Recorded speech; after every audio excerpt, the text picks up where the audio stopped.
Stop scrolling if you need extra ports for up to 2 monitors, keyboard, mouse, hard drives, SD card, Ethernet, all on your Mac or PC. Let me show you something.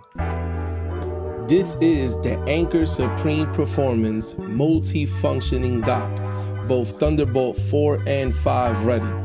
As you can see from the packaging, Anker wastes no space, clean and minimal. You have your cables in one box and your dock right above it. Now, powering this bad boy is an AC-in cable. They kept it simple, no box, just cable. Next, we have the Thunderbolt 5 USB Type-C cable that goes straight to your Mac or PC. Straight to the point. It'll turn your Mac or PC into a beast of a workstation. It's a beauty, isn't it? Packaging is nicely put together, and look, no hassle to get this thing out. I love packaging that's easy. This thing is beautiful. Up front, we have 2 Type-C ports, a Type-A port, headphone port, and your power button. Off to the side is your SD and TF slots for easy access, and the back comes labeled nicely so you know exactly where everything goes.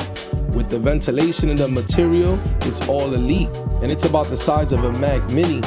Behind the Anker docking station, you have 2 USB-As, 2 Thunderbolt 5 USB Type-C, the upstream for the Type-C port, Ethernet, HDMI 2.1, and the DP 2.1. If you're into clean setups and gear that works, hit a follow for more unboxings that'll level up your workspace.